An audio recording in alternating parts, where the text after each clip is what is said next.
Papunta tayo ngayon ng Jadi, Nueva Vizcaya. At susubukan natin tong ibang ruta papunta doon. Yan, kanan dito bago tulay na maliit.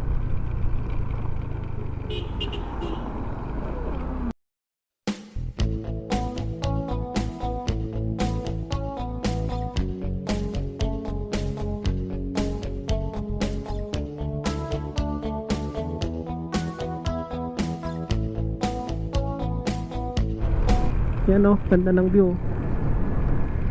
Puro bundok.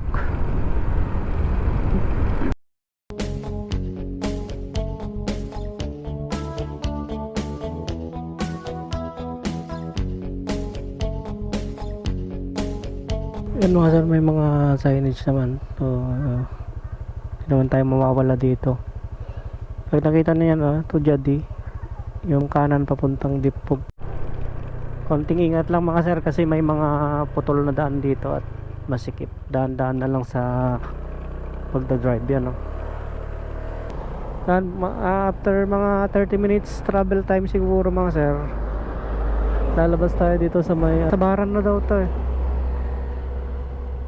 Pag galing naman kayo ng Isabela mga sir, pagkalagpas nyo ng checkpoint, makikita nyo itong iglesia ni Cristo bandang kaliwa.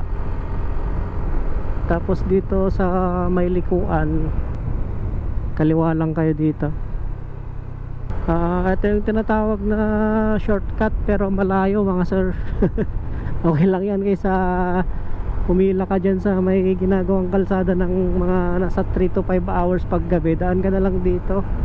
Yan lang mga sir, gusto ko lang share kasi